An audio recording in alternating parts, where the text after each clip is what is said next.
आगीच्या भीतीने रेल्वेतून उड्या टाकलेल्या 30 ते 40 प्रवाशांना समोरून येणाऱ्या रेल्वेने चिरडलं। जळगावातील पाचोऱ्याजवळच्या परभाडे गावाजवळची दुर्घटना, 12 प्रवाशांचा मृत्यू।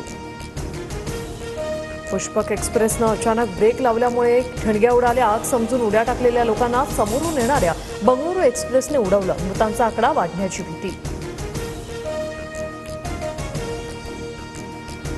मुख्यमंत्र्यांकडून जळगाव रेल्वे दुर्घटनेतील मृतांच्या नातेवाईकांना 5 लाखांची आर्थिक मदत, जखमींच्या उपचाराचा खर्च सरकार करणार।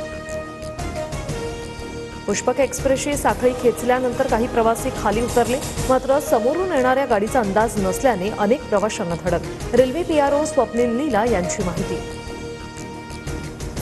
जळगाव रेल्वे अपघातानंतर रेल्वे पोलीस प्रशासन ॲक्शन मोडवर। पुष्पक एक्सप्रेसची साखळी खेचणाऱ्यासह आग लागल्याची अफवा पसरवणाऱ्या चहावाल्याचा शोध सुरू। जळगावातील अपघाताच्या ठिकाणी पोलीस पंचनामा, रेल्वे विभागाच्या वरिष्ठ पोलीस अधिकाऱ्यांकडून पाहणी, तर रुग्णालयात जखमींचाही जबाब नोंदवला।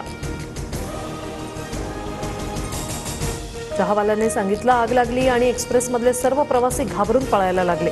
त्यावेळी समोरून आलेल्या एक्सप्रेसने 40 जणांना चिरडलं। प्रत्यक्षदर्शींची माहिती।